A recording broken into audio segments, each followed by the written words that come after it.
električky dokrýval krdel do ráňaných rýchlo kurčiat. Vyčerpané, celé od krvi, sotva stáli na nohách. Nezabludili sem. Utekli priamo z miesta, kde neexistuje život, len utrpenie. Hovorili o tom, ako boli držané v temnej hale, kde ich 42 dní vykrmovali. Ležali vo vlastných výkaloch s popáleninami na tele. Mnohé z nich neprežili. Zomierali pomaly na zlyhanie orgánov alebo smedom len pár centimetrov od vody.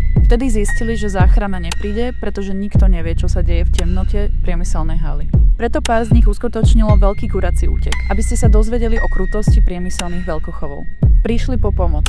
Pre seba a pre milióny ďalších, ktoré sú obeťou priemyslu, ktorý zarába na ich utrpení. Rýchlo kurčatá práve teraz umierajú v hrozostrašných podmienkach. Postavte sa za ne, podpíšte petíciu a pomôžte ukončiť ich trápenie.